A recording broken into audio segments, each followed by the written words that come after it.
partir. Et puis si vous avez des questions, des interrogations ou n'importe, vous me dites, je rectifie, j'adapte. Donc la cancéro, pour faire juste une mise au point rapide, la cancéro c'est quelque chose qui a toujours existé. C'est-à-dire que la cancéro, c'est pas le phénomène des civilisations modernes, c'est le phénomène, je dirais, c'est la panacée ou des pays riches ou des vieux. Alors pourquoi je vous dis ça? Parce qu'à l'époque de Cléopâtre, donc ça remonte on va dire 2000 ans, déjà dans les papyrus étaient décrites les grosses tumeurs du sein, enfin les trucs visibles, on va dire, c'était déjà décrit, mais c'était décrit dans les familles de pharaons. C'est-à-dire c'était pas le bas de l'échelle. Il fallait arriver à un certain âge pour pouvoir faire son petit cancer. Donc c'était la pathologie du riche de l'époque. Au Moyen-Âge, ça a continué à être décrit. Vous avez peut-être vu ce tableau de Sainte Agathe, je pense. Sainte Agathe ou Sainte Thérèse, je les confonds toujours. C'est la jeune femme chez qui a enlevé ses deux seins, qui les met sur un plateau et qui les présente. Donc c'est pareil, c'est une mastectomie bilatérale, c'était sur un cancer, et on est au Moyen-Âge. Sainte Agathe ou Thérèse, j'ai oublié, elle faisait partie de la noblesse. Donc c'est pareil, c'était pas la paysanne du coin. Donc elle avait le droit de faire son cancer. Donc ça a toujours existé, la cancéro a toujours existé. La mère de Louis XIV est morte d'un cancer du sein, on le sait, pareil, elle était bien placée dans la société, elle a eu droit à son cancer. Donc c'est quelque chose qui a toujours existé, qui existe encore toujours, c'est-à-dire que les pays développés, entre guillemets, la cancéro fait partie de la prise en charge, on en parle. Il y a quelques années, on a commencé à parler en disant le cancer du sein, comme tous les autres, explose en Chine. Non, c'est pas qu'il explose en Chine, c'est que le niveau de soins a augmenté en Chine, et donc ils arrivent à faire leur cancer, c'est tout. On a changé de pathologie. La pathologie du pauvre, la pathologie du riche. Le riche fait son cancer, les Chinois développent la pathologie cancéreuse, comme tous les autres pays. Donc c'est pareil, un pays qui sort de la misère, ça se regarde à son taux de cancer. Son taux de cancer augmente, c'est qu'il sort de la misère. C'est une histoire d'âge et de soins. Donc ça, c'était juste pour dire rapidement que le cancer, ce n'est pas lié à la pollution, ça a toujours existé. Qu'est-ce que c'est un cancer? Un cancer, c'est rien d'autre qu'une cellule normale. C'est pas un virus, c'est pas une bactérie, c'est pas une maladie. Déjà, c'est pas contagieux, à part les cancers du col où on part sur une MST, on pourra en parler. Mais sinon, ce que je veux dire, c'est qu'en fait, quand vous naissez, vos cellules, elles se divisent, vous avez tous vu les deux trucs d'ADN qui se répliquent, etc., etc. Ça se réplique, il y a 4 bases, c'est pas beaucoup, mais c'est déjà le double dans l'informatique, et il y a souvent des erreurs. Donc on a tout un système qui répare en permanence les erreurs des deux brins qui se répliquent. Et de temps en temps, l'erreur, elle n'est pas réparée, et elle est sur le gène de ce qu'on appelle de l'apoptose, c'est-à-dire que toute cellule qui naît a une durée de vie limitée. Un globule rouge, c'est 3 mois, la peau, c'est 21 jours, c'est comme ça. Donc, ce gène de l'apoptose programmée, des fois, il y a une anomalie dessus et il bug. Ça veut dire quoi? Ça veut dire que la cellule qui va naître ne va plus jamais mourir, elle devient immortelle. Et pourquoi je vous dis ça? Parce que au jour d'aujourd'hui, dans les traitements du cancer du sein, on utilise toujours des cellules qui datent des années 70, du cancer de madame je sais pas qui, maintenues dans de l'eau et du sucre, et ça se réplique impeccable. Et on s'en sert toujours pour les études. Vous voyez, la dame elle est morte, mais son cancer est toujours là. Donc là, la cellule ne meurt plus. Donc résultat, elle va donner 2 filles qui ne vont pas mourir. Donc on se retrouve 2 qui vont donner 2 chacune, etc. Et ça vous donne une boule. Et un cancer, c'est rien d'autre que ça. C'est une cellule normale qui ne meurt pas. Cette cellule, quand 2 cellules naissent, elles arrivent au contact, s'envoient des signaux, crac, on arrête la multiplication, et c'est parfait. Le cancer, lui, il n'a plus cet arrêt. Donc la cellule, elle arrive au contact de l'autre, elle la bouffe. Elle va dessus et elle fait. Et ça fait une tumeur. Le cancer lui-même, ce n'est pas lui qui pose souci, c'est une cellule normale. C'est que ce cancer, il finit par partir dans la circulation et il va se greffer sur d'autres organes, des métastases. C'est-à-dire qu'en fait, on ne meurt pas du cancer, on meurt des métastases du cancer. Pourquoi? Parce que cette cellule, vous avez le cancer du sein, bon, c'est mon domaine, mais ça marche pour tous les cancers. Vous avez le cancer du sein, il va dans le poumon, vous avez fabriqué du sein dans le poumon. Jusqu'à preuve du contraire, on ne respire pas avec du sein. Donc finalement, la métastase fait que les gens vont mourir de l'insuffisance de l'organe. C'est-à-dire s'il n'y a plus de poumon, on ne respire plus, il ne respire plus. Il n'y a plus de foie, il meurt, il n'y a plus de foie. Vous voyez, on meurt de l'insuffisance de l'organe. La cellule cancéreuse vous tue de manière indirecte. Mais c'est une cellule normale. C'est pour ça qu'elle n'est pas contagieuse, parce que l'organisme du voisin, il la reconnaît comme cellule étrangère et il la détruit. Donc c'est pour ça que ça ne se transmet pas. Le problème, ça a toujours été le traitement de ces cancers, parce que du coup, il faut détruire une cellule normale. Donc quand vous mettez un traitement de chimiothérapie, il détruit la cellule normale, mais il détruit toutes les cellules normales. C'est pour ça qu'on perd les cheveux, c'est pour ça qu'on perd les globules rouges, parce que les cheveux, les globules rouges et les globules blancs sont des cellules à division très rapide, à renouvellement très vite. Donc on met un coup de désherbant, il n'y a plus personne. Donc on détruit la cellule cancéreuse, mais on détruit tout ce qui est normal. Le seul principe de la chimiothérapie, c'est que la cellule cancéreuse récupère moins vite que la cellule normale. Donc vous faites une cure, deux cures, trois cures, quatre cures, et au bout d'un moment, elle ne récupère pas. Une chimiothérapie marche par package. Pour se dire, là, on arrive à la mettre, l'autre récupère, la cellule cancéreuse, au bout d'un moment, elle ne récupère pas. Jusqu'à ce qu'elle trouve une solution et qu'elle revienne. Donc, pour vous dire, on n'est pas dans de la pathologie infectieuse. Le cancer, c'est quelque chose qui est propre à l'homme. Tout le monde a des cellules circulantes de cancer toute la journée. On fait une prise de sang, on en trouve. On fait une prise de sang, on en trouve. Sauf qu'on a le matériel pour les détruire en permanence. Et quand on avance dans l'âge, le matériel, il est défaillant. Et c'est là, que le cancer se développe. Et c'est pour ça que je vous dis, c'est une pathologie plutôt, entre guillemets, de la retraite, parce que la défaillance intervient avec le nombre des années. Alors vous allez me dire, il y a le cancer de l'enfant. Le cancer du nourrisson, c'est des tumeurs embryonnaires, donc c'est autre chose. C'est une pathologie de l'embryon qui ne s'est pas résorbée. On est totalement sur un autre domaine, ça réagit très bien au traitement. D'ailleurs, le meilleur cancer qu'on guérit actuellement, c'est l'enfant. Enfin, l'enfant jeune. Je ne parle pas de l'ado, je parle vraiment de sarcome à 3 ans, les trucs comme ça, c'est là. Quand il y a une petite qui meurt, c'est catastrophique, mais quand on regarde le taux de guérison, c'est les cancers qu'on guérit le mieux. Donc, voilà, le cancer de l'enfant est à part, mais l'autre cancer, c'est une évolution classique, normale. Ça n'a rien à voir avec les virus, les bactéries, où là, c'est un agent pathogène qui vient, qui se greffe, qui entraîne quelque chose, on met des antibiotiques, et ça marche. Donc, il n'y a pas de résistance. Donc voilà, ça c'était juste pour situer quand même le cancer, qu'est-ce que c'est. C'est une cellule normale, c'est lié à un vieillissement. Il y a eu un gag quelque part. Dans les cancers, il y en a deux grosses familles. Il y a les cancers solides, le sein, le poumon, le rein, la thyroïde, faites ce que vous voulez. Et les cancers liquides, leucémie, lymphome, myélome, qui sont totalement une autre pathologie. Et parmi les médecins qui prennent en charge, vous avez les cancérologues comme moi, où on s'occupe du solide, et les hématologues qui gèrent le liquide. C'est deux mondes différents, c'est deux traitements différents. Ça n'a rien à voir entre eux. D'accord ? Le solide, le traitement, ça reste le traitement depuis des siècles, c'est si possible, il faut enlever. Le gros du traitement, c'est l'intervention.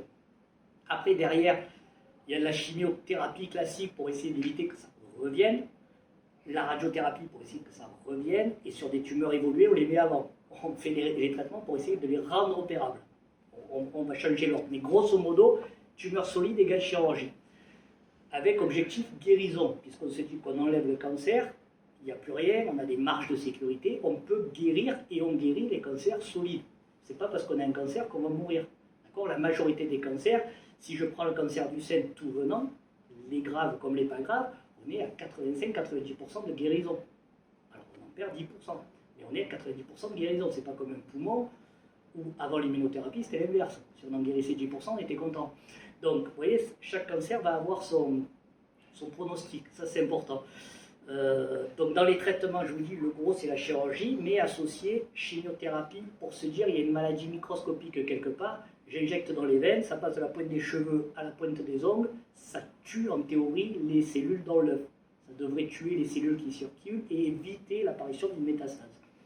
La radiothérapie, elle vient plutôt, c'est quelque chose qui vient en complément de la chirurgie. C'est-à-dire qu'on enlève une zone et on va essayer de stériliser plus large autour avec des rayons. Les rayons, qu'est-ce que c'est ? C'est exactement comme les rayons, je dirais quasiment comme les rayons X d'une radiographie X ou Y, mais puissance 1000. C'est-à-dire qu'on envoie des doses létales, si vous voulez. C'est-à-dire que grosso modo, c'est pour ça que, je vais partir, ça va partir dans tous les sens, mais c'est pour ça que quand vous entendez il ne faut pas faire trop de mammo, trop d'examens, on reçoit des rayons, c'est des conneries. Une mammographie, c'est la même irradiation que Paris-New York en avion. Quand on se rapproche du soleil, on a une irradiation supérieure. Les hôtesses de l'air font Paris-New York plusieurs fois dans l'année et elles font leur mammo comme tout le monde. Et on ne leur donne pas de cancer. Donc les doses sont peanuts. Et quand on voit le rapport d'une mammographie et d'une radiothérapie pour un cancer du sein, c'est un rapport de 10 000. Vous voyez, on peut y aller sur les doses des mammos, vous pouvez en faire tant que vous voulez. Donc c'est pour ça qu'il faut faire les examens d'imagerie. Ce n'est pas eux qui vont vous filer un cancer. Donc essentiellement on a ça. Qu'est-ce que vous voulez qu'on aborde? Parce qu'on ne va pas rentrer dans des traitements d'une pathologie, c'est plutôt les facteurs de risque. Alors les facteurs de risque du cancer, c'est quoi? C'est tout ce qui va altérer le système de réparation. Le système de réparation, il va être altéré par tout ce qui va être, on va dire, les toxiques extérieurs. L'alcool, le tabac, on le voit bien, c'est marqué sur tous les paquets. Effectivement, il y a jusqu'à quelques temps, on était, voilà, je dirais 9 cancers sur 10, poumons ORL. On part de la lèvre et on descend jusqu'au bas des poumons. C'est pas que le cancer du poumon, le tabac, c'est de la lèvre, la langue, les joues, ce qu'on veut, mâchoire, bronche et poumons. 9 fois sur 10, c'était lié au tabac. Alors, c'était pas terrible parce que les gens qui fumaient n'avaient pas un état de santé, ils n'avaient pas un état de santé fabuleux. C'est-à-dire que si le cancer est trop gros, que vous ne pouvez pas lever le poumon parce que vous le tuez, il ne respire plus, c'était dommage. Et actuellement, ce qui est en train de se développer, les cancers du poumon, bon, on garde la côte, il n'y a pas de souci, les gens fument, il n'y a pas de problème. Mais on a de plus en plus de cancers du non-fumeur, c'est-à-dire plutôt liés au radon chez les Bretons. Vous voyez les gaz qui sont dans les maisons. Pourquoi? Et parce que les systèmes d'isolation deviennent de plus en plus performants. Et les gens n'aèrent pas. Alors là, avec le Covid, ça a peut-être un peu modifié les choses. Mais du coup, il y a des taux de radon qui augmentent et c'est générateur de cancers pulmonaires chez le non-fumeur. Bon, alors celui qui fume, il a le droit de le faire aussi. Mais je veux dire, on est en train de voir apparaître beaucoup. Enfin, on a plus de cancers pulmonaires du non-fumeur actuellement. Donc c'est plutôt le mode de vie. Donc pensez à aérer sa maison. Parce que les systèmes de maison aujourd'hui deviennent tellement étanches qu'il y a une augmentation essentiellement du radon pour le poumon. Après, il peut y avoir les maladies professionnelles, c'est-à-dire que les peintres font des poumons. Voilà. Les peintures, c'est un facteur de risque. L'amiante, c'est un facteur de risque. Donc il y avait aussi les causes professionnelles. Après, dans le sein, clairement, au jour d'aujourd'hui, il n'y en a pas vraiment. Je veux dire, dans la selle, le facteur de risque, c'est une femme. Parce que l'alcool joue, mais pas tant que ça. Le tabac joue, mais pas tant que ça. On n'a pas de gros facteurs de risque de cancer du sein. Aujourd'hui, c'est le cancer du sein, en France, c'est une femme sur 8. La prostate, c'est un homme sur 7. Le côlon, c'est tout confondu, tout sexe confondu, on doit être une personne sur 5. Vous voyez, c'est encore plus fréquent. Et c'est des pathologies normales. Ça arrive à peu près à l'âge de la retraite. Classiquement, le cancer, c'est l'âge de la retraite. Voilà, ça arrive, mais il n'y a pas de facteur de risque. Le côlon, on peut dire que les constipations chroniques peuvent jouer, l'absence de fibres peut jouer, pardon. Il n'y a pas un aspect génétique Alors l'aspect génétique dans le cancer du sein, c'est peanuts. C'est-à-dire que c'est les mutations BRCA1, BRCA2, PALBO, P53, etc. Enfin, il y en a 13 actuellement en recherche systématique. Le cancer génétique, je dirais, c'est un peu l'arlésienne. C'est-à-dire que vous en cherchez beaucoup, vous n'en trouvez pas beaucoup. Moi, on le recherche systématiquement quand on a des cancers chez la femme jeune, moins de 40 ans, moins de 30 ans, triple négatif, hyper agressif, on cherche la génétique. Alors, au départ, on cherchait la génétique pour essayer de donner une cause. Maintenant, c'est parce que ça implique certains traitements. Donc ça, c'est pas mal, mais il y en a très peu. Le côté génétique, il y en a très très peu. Après, on suit les familles génétiques. Moi, je suis plusieurs familles qui ne vont pas toutes faire leur cancer. Hein.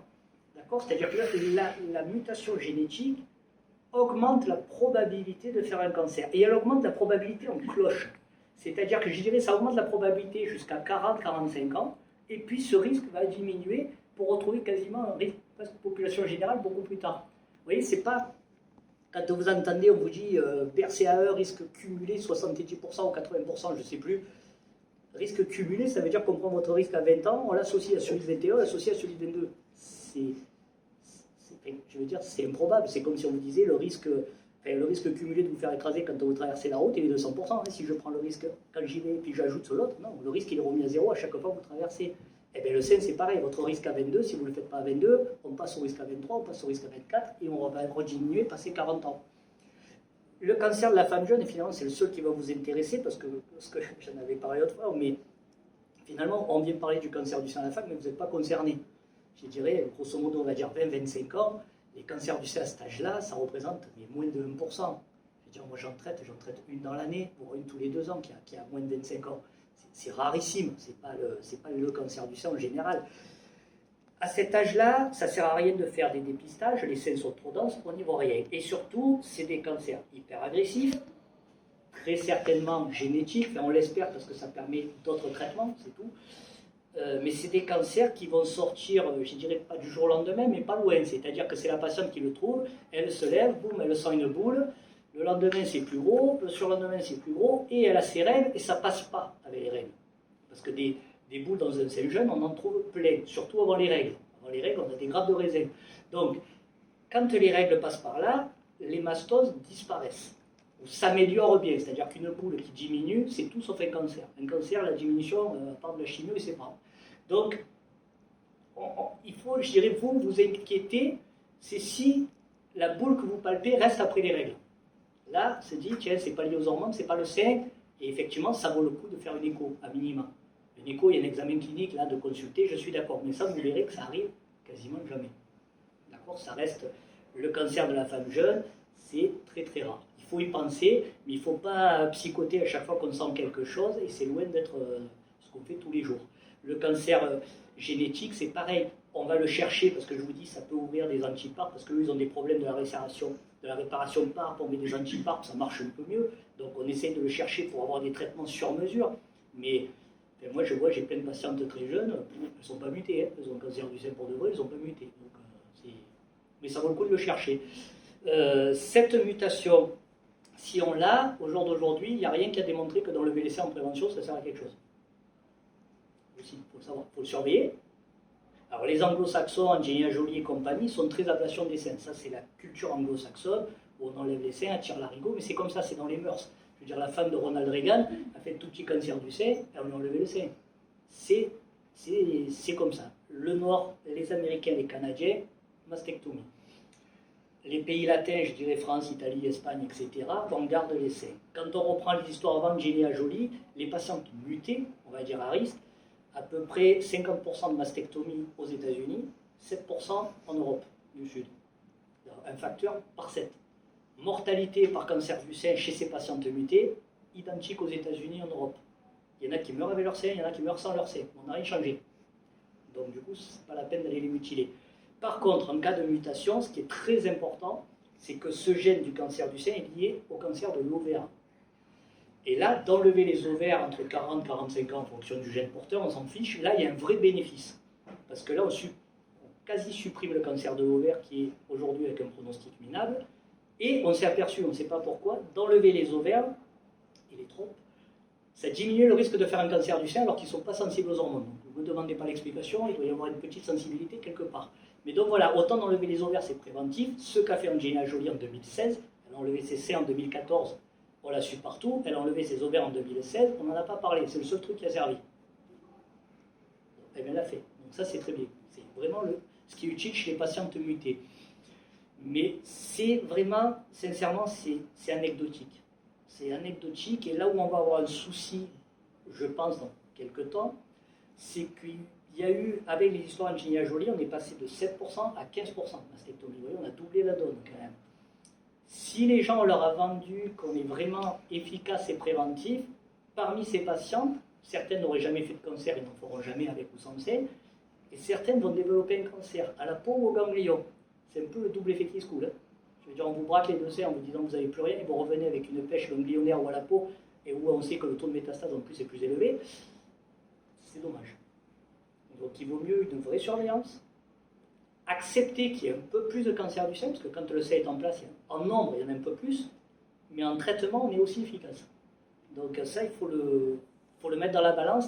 Mais la génétique, je vous dis encore une fois, à part d'avoir 15 cancers dans la famille ou des cancers de l'ovaire, ça c'est un cancer de l'ovaire dans la famille, ça doit faire chercher la mutation, parce que le cancer de l'ovaire, ce n'est pas un cancer fréquent. Donc un cancer de l'ovaire ou un cancer chez l'homme, cancer du sein, l'homme a une glande mammaire ridicule, mais elle y est. Et justement, le cancer du sein chez l'homme, très souvent, c'est génétique derrière. C'est une porte d'entrée. Donc ça permet de dépister. Si les porteurs, on va dépister ses enfants, etc. et faire un suivi adéquat. Le cancer chez l'homme, c'est 1% de cancer du sein. C'est rare, mais c'est pas exceptionnel. Il se traite exactement comme chez la femme, mais le plus souvent, il est plus mauvais d'emblée. Parce que, si vous voulez, le sein, qu'est-ce que c'est? C'est la glande mammaire, c'est très bien. Et le volume, c'est de la graisse. Un gros sein, c'est pas qu'il est plus gros, c'est qu'il y a plus de graisse. C'est une zone de stockage. Donc, quand votre cancer se développe dans le sein, finalement, le sein, il sert le rôle un peu d'amortisseur autour de votre cancer. Vous voyez, il empêche d'aller au vaisseau, on le trouve, on peut faire une marge de sécurité. Quand vous faites un cancer chez l'homme, on se retrouve comme chez la dame chez qui on a enlevé le sein. C'est-à-dire que la tumeur, elle est collée à la peau. La peau, c'est là où il y a tout le réseau lymphatique, c'est l'autoroute. C'est-à-dire que la cellule, elle rentre et elle part de partout. Qu'est-ce qui empêche de pouvoir faire une rive? Pardon? Qu'est-ce qui empêche de pouvoir faire une rive pour les cancers du sein? Empêche de voir une récidive? Une radiothérapie interne vectorisée. Alors, la radiothérapie péropératoire. Voilà, c'est ça. Alors, la radiothérapie péropératoire, l'idée, vous allez comprendre pourquoi c'est pas bon. C'est-à-dire que la radiothérapie péropératoire, la radiothérapie, pourquoi ça a été créé? Ça a été créé déjà dans les années 40, je crois. À l'époque, c'était pas compliqué. Cancer du sein, on enlevait le sein, l'affaire était classée. Après, peut-être 46, mais je suis pas sûr. Mais enfin, ça, c'est déjà vieux. Il y a un radiothérapeute qui a démontré que si on enlève, je dirais que la boule, avec une sécurité autour, qu'on fait des rayons sur le sein qu'on a gardé, c'est-à-dire le sein qui n'a rien, un sein sain, on est aussi efficace en termes de récidive locale que si on avait enlevé le sein. Donc finalement, les rayons, ils ont un rôle cosmétique dans le cancer du sein. Et effectivement, il y a déjà quelques années, ça avait été tenté la radiothérapie juste sur l'endroit opéré pendant l'intervention. Et résultat, on avait un taux de récidive qui était de 30% ailleurs, qui était le taux de récidive quand on gardait un sein et qu'on ne faisait pas de rayons. Donc on a reproduit ce qui existait. Donc ça avait été laissé tomber, parce qu'en plus, à l'époque, il fallait la dame qui était sous respirateur, il fallait la trimballer sous l'appareil de rayon. C'était lourd, il fallait ventiler en même temps, c'était compliqué à faire en plus. Qu'est-ce qui s'est passé? Les Belges ont fait ce qu'on appelle de l'irathérapie, c'est-à-dire qu'eux, ils ont dit, à ce moment-là, pendant l'intervention, on va juste mettre des fils, une curithérapie, et résultat, le même, 30% de récidive, puisque si vous faites des rayons que là, le reste du sein, il n'a rien pris, et on a 30% comme dans la littérature, donc ça a été abandonné. Est arrivé vers 2000, peut-être avant 2016, Intrabim, où on fait des radiothérapies péropératoires. Pourquoi c'est venu? Parce que les appareils de radiothérapie, maintenant, ils sont portables. C'est-à-dire l'Intrabim, vous le circulez, il a un petit pied, une petite boule, vous l'amenez dans la salle, c'est très pratique. Ça a été fait, ça a été démarré par les Italiens et les Allemands, où il y a quelques années déjà, les résultats intermédiaires n'étaient pas bons, c'est-à-dire qu'il y avait trop de récidives, mais ils ont quand même poursuivi un petit peu l'étude. La France s'y est mis un peu plus tard, et ça y est, ils ont les mêmes récidives que les Italiens et les Allemands, parce que le principe, c'est que si vous faites les rayons là, vous ne faites rien sur le reste du sein, 30% de récidive. Donc effectivement, c'est pas quelque chose... Si vous voulez, cette thérapeutique, elle va de nouveau être abandonnée, mais je vous dis, on en est déjà... À l'époque, c'était le Saturne, le gros appareil. Après, on a eu la curithérapie. Maintenant, on a l'Intrabim portable, mais le principe, c'est le même. Donc, ça va être très certain. Pour l'instant, c'est toujours... Mais les inclusions baissent. Si vous voulez, comme les résultats ne sont pas terribles, le taux d'inclusion baisse. Donc, je ne sais pas s'ils arriveront à finir l'étude française. On verra bien. Mais bon, elle est vouée à l'échec. La vraie question qu'on peut se poser par rapport à cette étude, c'était à la rigueur de sélectionner les patientes chez qui il ne faut pas faire de rayons du tout.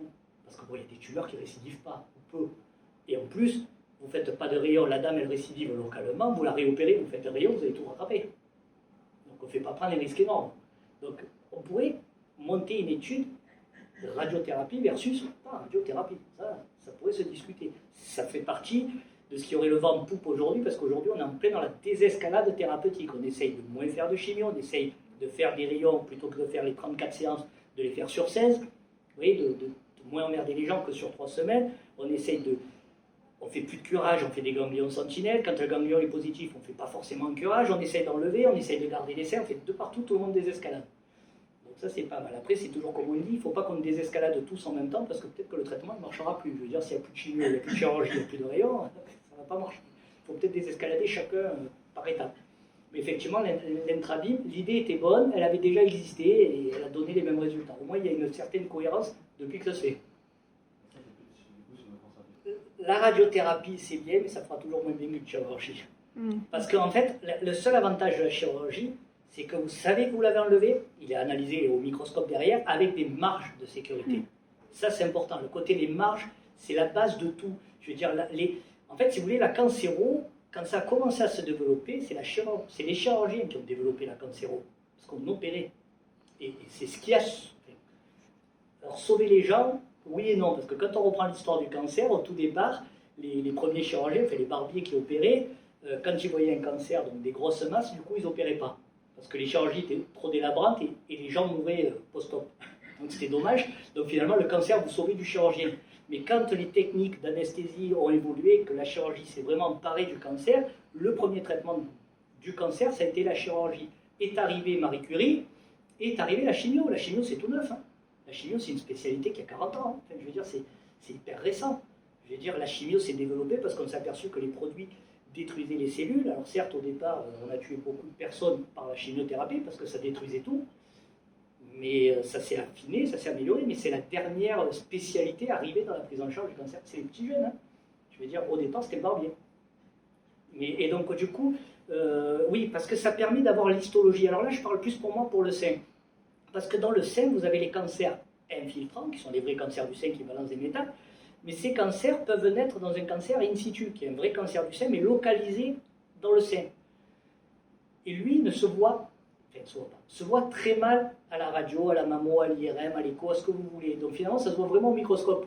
Donc ça permet que quand vous allez à la pièce, c'est de vérifier qu'il n'y ait plus le cancer et que s'il y a de l'intracanalaire autour, il soit enlevé suffisamment. Parce que cet intracanalaire, ça veut dire que la cellule cancéreuse, c'est la même, mais sauf que votre organisme la tient, j'allais dire. C'est-à-dire qu'elle est entourée d'une membrane étanche et elle ne sort pas.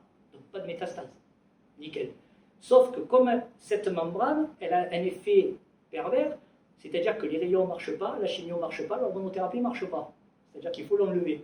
Parce que c'est-à-dire que si vous laissez de vous détruisez avec un intrabime une tumeur solide dans le sein, ça c'est la fait. membrane aussi. Et en réalité, il reste un peu d'intracanalaire, vous avez beau faire ce que vous voulez, ça repart.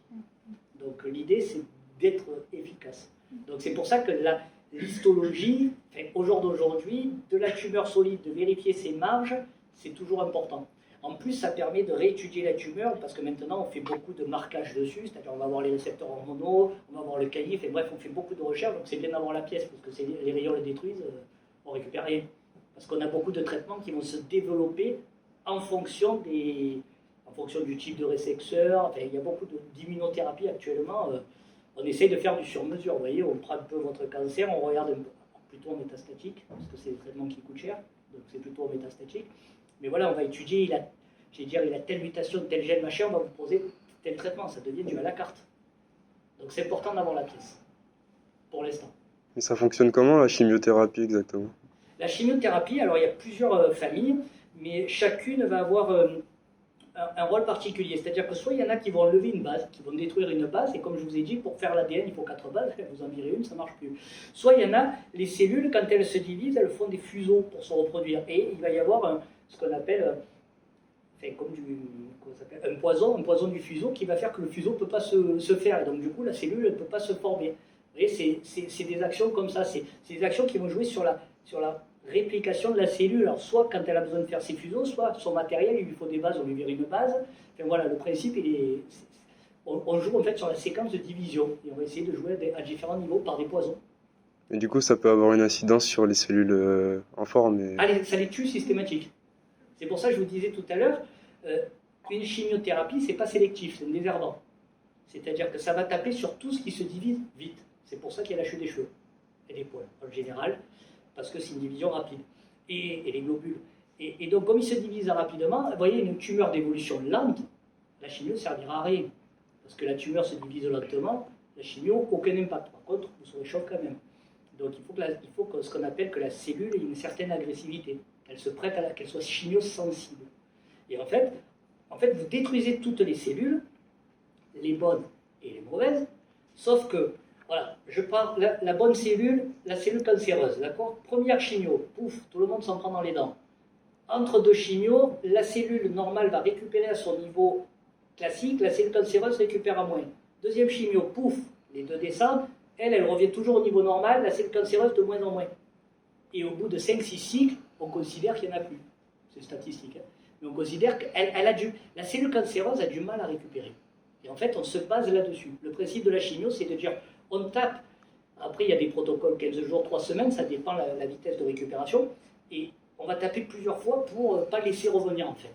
C'est le principe, alors que la normale, elle récupérera bien. Moi, je ne comprends pas ce que c'est récupérer. Alors, en fait, c'est que là, quand vous faites une chimiothérapie, vous regardez vers le 10e jour, on dit que c'est à peu près le nadir où la chimio est très efficace, vous faites une prise de sang, les globules blancs, il n'y en a plus. Enfin, il n'y en a pas beaucoup. Vous faites une prise de sang à 3 semaines, alors celle du million, on ne la fait pas, on sait que tout va tomber, d'accord? Donc la cellule cancéreuse aussi, même si ça ne se dose pas. Et à 3 semaines, vous refaites cette prise de sang, les globules blancs sont revenus normaux. Ils ont récupéré un niveau normal. Alors que sur les études, la cellule cancéreuse, elle a récupéré, je vous dirais n'importe quoi, 60%. Et puis le coup d'après, elle va récupérer que 40%. Alors que le globule blanc et les autres cellules vont toujours récupérer 100%. Et de temps en temps, on va décaler. Vous voyez, quand on fait des schémas toutes les 3 semaines, on considère que le taux de récupération est bon, mais on fait une prise de sang avant. Si les blancs n'ont pas assez récupéré, on décale d'une semaine. Mais voilà, c'est juste que les cellules normales récupèrent et se régénèrent pour de bon, en fait. On revient à une régénération.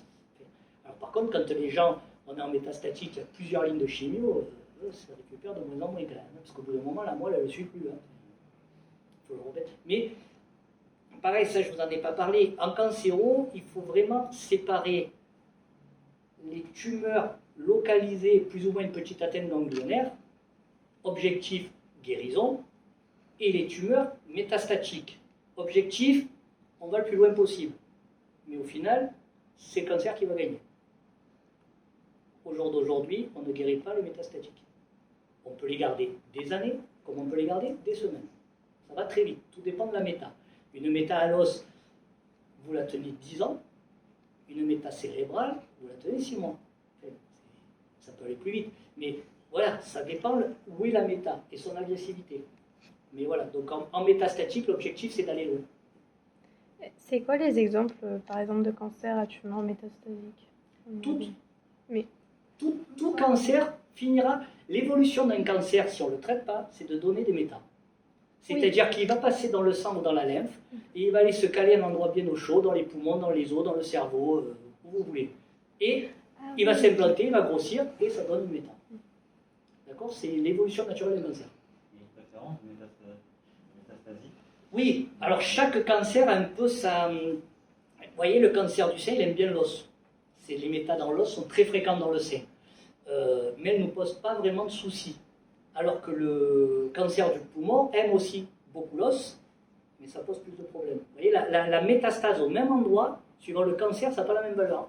Ça n'a pas le même pronostic non plus. De même que le poumon va beaucoup sur les surrénales et dans le cerveau. C'est comme ça. Les cancers du sein, la majorité des cancers du sein, ce n'est pas des cancers qui vont au cerveau, mais par contre, vous avez les deux cancers, je dirais, très agressifs, deux sous-types, on s'en fiche, le CRB2 et le triple moins, eux vont au cerveau. Donc ça dépend un peu du type de cancer. Chacun a sa préférence. Mais grosso modo, on retrouve toujours l'os, le poumon, le foie. C'est très fréquent, il suffit de laisser avancer. Vous voyez, moi, quand j'ai commencé il y a un petit moment, au départ, moi, j'avais appris que les cancers du côlon ne donnent jamais de métastase cérébrale. J'avais appris ça. C'était vrai parce que quand ils donnaient leur métastase au foie, on n'arrivait pas à les guérir, ils mouraient du foie. Ils n'avaient pas le temps de développer. Après, les traitements ont progressé, des chimios, des immunos, etc. Donc on a réussi à gérer, à temporiser les métastases au foie, enfin, pas moi, mais... Et du coup, les métastases cérébrales sont apparues. C'est juste qu'ils mouraient l'étape d'avant. Donc, je veux dire, tous les cancers peuvent métastaser partout. C'est juste qu'il faut réussir à contrôler la métastase d'avant et courir après la prochaine. C'est pour ça que je vous disais, une évolution métastatique, il faut... La prise en charge, en fait, elle est différente. C'est-à-dire que quand on veut guérir les gens et qu'il y a une indication de chimiothérapie, on va faire des protocoles où on tape lourd et pas longtemps. C'est-à-dire très fort, en se disant, on brûle tout. Voilà, pour empêcher, on s'est dit, on détruit la moindre cellule qui se balade et on croise les doigts. Ça, c'est réglé. Très fort et pas longtemps, en se disant, l'organisme, il encaissera. Maintenant, quand on est sur une maladie métastatique, là, on sait que l'objectif, c'est un marathon. L'autre, c'est du sprint, là, c'est du marathon. Et l'idée, c'est d'aller loin. Donc, on utilise des chimiothérapies beaucoup plus soft, qui vont être tolérées dans le temps. Et ces chimios, on va les poursuivre tant qu'on peut. On arrive au bout. Soit la chimio ne marche plus, c'est-à-dire que les métastases repartent, soit le patient n'en peut plus, parce que la chimiothérapie, elle a beau être plus soft, ça reste une chimio avec des neuropathies, enfin des effets secondaires. Et dans ce cas-là, on change. Et on passe ou une autre ligne de chimio, ou une troisième, quatrième, cinquième, X, et puis au bout d'un moment, ça ne marche plus, les gens meurent. Maintenant, dans le sein, on a rajouté en plus, comme c'est sensible aux hormones, on essaye, avant les chimios métastatiques, de traiter plutôt par cachet, par anti-hormones qui marchent très très bien et qui permettent de mettre la chimio plus loin dans le traitement. Et donc, on gagne. Vous voyez, on gagne une ligne, on gagne deux lignes, on gagne du temps. Maintenant, en plus, il y a les immunos qui arrivent. Donc, on rajoute les immunos et on gagne, on gagne, on gagne. C'est-à-dire que les traitements d'aujourd'hui, ils ne viennent pas virer les autres, ils nous les retardent. Et ça permet de gagner du temps. Est-ce que vous pensez que la prévention aujourd'hui en France pour le cancer du sein, par exemple, elle est adaptée? Alors, non. La prévention par rapport au le dépistage? Oui. En fait, le dépistage en France, le dépistage Sécu, c'est 50-74 ans. D'accord? D'autres pays d'Europe le démarrent à 45, voire 40 ans. C'est qui est beaucoup plus logique. C'est-à-dire que le cancer du sein classique, lambda, c'est à partir de 40. Comme je vous ai dit, ça reste quand même le gros, c'est la jeune retraitée. Mais on trouve plein d'intracanalaires, comme je vous ai dit, ce cancer préexistant finalement. On le retrouve énormément à 40 ans, enfin, à partir de 40. Donc, à mon sens, ce qu'on fait en France, c'est un dépistage individuelle à partir de 40 ans. C'est-à-dire c'est votre médecin traitant, votre gynéco qui vous prescrit une mammo que les gens font de manière individuelle tous les 2 ans, ça c'est très bien la fréquence, mais à partir de 40. Et c'est pour ça que quand vous entendez les Françaises ne sont pas dépistées, c'est faux. Le dépistage collectif, dépistage 34, ou 30, ou 12, comme vous voulez, quel que soit le département, touche une toute petite partie de la population, parce que la majorité, finalement, sont dépistées de manière individuelle comme il faut, sauf que les informations ne sont pas croisées. Quand j'entends aux infos 30% de la population est dépistée, c'est faux. La population dépistée, on doit être à 90%, mais il faudrait les regrouper, mais les informations ne sont pas regroupées. Donc c'est chacun dans leur coin. Donc à partir de 40 et tous les 2 ans. Et pas avant, ça ne sert à rien. Avant, les seins sont trop denses, il n'y a pas de grossesse qui est passée par là. C'est-à-dire que, on n'y voit pas bien, parce que la mammo, ce n'est pas un examen super performant. C'est un examen de dépistage. Ça veut dire que c'est un examen qui est facile à faire, qui ne coûte pas cher et qu'on peut faire rapidement. Donc, grosso modo, ça laisse passer 30-40% des cancers.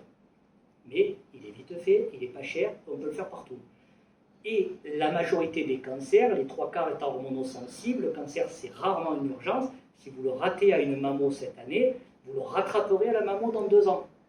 Il n'y a pas de perte de chance pour la patiente. C'est-à-dire qu'on proposera à peu près le même traitement. Donc, c'est une mammo, ça ne voit pas tout à la première mammo, mais ce que ça rate, ça va le rattraper à la suivante, et la vitesse de progression d'un cancer fait qu'on ne prend pas de risque. Donc, ce n'est pas gênant. Mais par contre, avant 40 ans, les seins sont denses et on n'y voit rien. Et en plus, une patiente jeune, il y a des mastoses, des fibroadénomes et tutti quanti qui peuvent donner des images, qui vont créer du stress, on va faire des biopsies à tire-larigot, et puis arrivé à l'âge où il faut vraiment faire une biopsie, les dames elles vont dire attendez, on m'a fait 3 fois le cas, j'ai déjà eu 2 bleus, moi j'en fais plus. Et c'est là qu'il faut la faire. Donc avant 40, ça sert à rien. Avant 40, c'est vous avez trouvé une boule qui reste après les règles. Là, vous consultez. Mais sinon, rien de systématique. Et à partir de 40, tous les 2 ans. Et tous les 2 ans, ça suffit, la fréquence elle est bonne. Il n'y a pas besoin de surdépister. Parce que les cancers agressifs, c'est des cancers d'intervalle. C'est-à-dire que vous pouvez faire votre mammo, votre écho, votre IRM en janvier, ils sont nickel, et venir avec une pêche comme ça au mois de mars. C'est-à-dire ça, c'est les cancers qui sortent entre deux. Donc le dépistage ne les trouvera pas. Mais ce n'est pas le cancer de la vie de tous les jours. La majorité des cancers, c'est une évolution lente. C'est pour ça que je vous disais, en cancéro, entre guillemets, il n'y a pas d'urgence. Il y en a très peu. Les cancers urgents, ça va être le cancer qui pousse très vite, ou le cancer inflammatoire. Mais lui, l'urgence, c'est on met un porte-à-4 et on démarre la chimio la semaine prochaine, on n'en perd même pas. Pour voir si avec la chimio, on arrive à refroidir. Et dans ce cas-là, on passera à autre chose. Et si on y court derrière, voilà. Donc, la majorité, il faut... Tout le monde a des histoires d'une patiente très jeune ou de quelqu'un qui a disparu en 3 mois. Oui, mais c'est pas ça. La cancéro, la majorité, c'est des évolutions relativement lentes, avec des dépistages adaptés et qui permettent toujours de traiter. Mais il y a une petite partie agressive. Et le problème, c'est que les gens ne retiennent que celle-là, mais c'est pas la vraie vie. Comment on fait pour savoir si une tumeur est maligne ou bénigne? C'est la biopsie. C'est vraiment la biopsie dedans. Et en fait, la différence, grosso modo, pour schématiser entre bénin et malin, ça va être la conservation de cette, de cette membrane autour, en fait. La membrane bénigne, il n'y aura pas d'envahissement. La tumeur maligne, il y aura un envahissement, elle franchit les membranes, elle va partout. Donc c'est la biopsie qui donne le résultat. C'est-à-dire que vous pouvez avoir une tumeur bénigne, par exemple de l'utérus, un gros fibrome. Vous voyez, c'est bénin, ça peut devenir gros comme un ballon de hand. Il va repousser les organes, mais il les envahira jamais. Alors il va les pousser, c'est-à-dire que vous allez avoir un ventre comme ça, vous allez faire pipi toutes les 2 minutes parce que la vessie sera comprimée, mais je veux dire, vous opérez, vous l'enlevez, tout reprend sa place et c'est fini. Un sarcome ou un cancer de l'utérus lui-même, il peut grossir pareil, comme un ballon de hand, sauf que dès que vous opérez, il est collé partout. C'est-à-dire qu'il faut enlever et le ballon de hand, et le tube digestif, et la vessie qui est collée. Alors que le bénin, jamais. Le bénin va toujours repousser, et vous arriverez toujours à le retirer. Donc ça se fait vraiment sur un micro. Mais en soi, les cellules en elles-mêmes, c'est les mêmes? Non, c'est pas la même, parce que la tumeur bénigne, elle grossit, mais elle est capable de... Elle envahira jamais, c'est-à-dire que dès qu'elle arrive au contact des autres, elle s'arrêtera. Tandis que la cancéreuse, elle envahit, elle passe sur l'autre. Pourquoi dans ce cas, à chaque fois, si on se fait retirer un grain de beauté, on va l'envoyer en biopsie pour voir si c'est un négus qui est tumeur maligne ou bénin. Ah, complètement. Sur une graine beauté, je dirais ça dépend de sa taille, ou on le biopsie ou on l'enlève. Les deux sont faisables. Hein. En fait, quand on fait l'enlever, on fait une biopsie derrière. On se fait faire une biopsie derrière. Si, mais parce que si on l'enlève, on l'envoie à l'analyse, il est parti. Enfin, voilà, il est parti. Mais une petite. Bon, après, les graines beauté, c'est petit. Mais une petite biopsie, c'est-à-dire que vous avez une graine beauté un peu plus gros. C'est-à-dire que l'enlever, ça va faire une grosse cicatrice. Dans ce cas-là, vous en prélevez comme petit morceau. Hein. Vous faites une biopsie partielle sur votre graine beauté. Mais là, les graines beauté, il va y avoir une évolution avec l'intelligence artificielle qui est quand même pas mal, qui va permettre un screening. Voilà, je ne sais pas si c'est tous les ans, je ne sais pas mais on va vous. Enfin, j'allais dire, l'intelligence artificielle va permettre de regarder tous vos graines beauté, de les comparer, parce que qu'est-ce qui compte sur une graine beauté?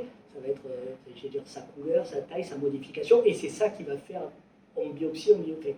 Ça va être plus automatisé, ça va être pas mal, je pense. Ça, c'est, pour ça, l'intelligence artificielle, ça va apporter vraiment quelque chose. Et ça va éviter tous les névus pour rien.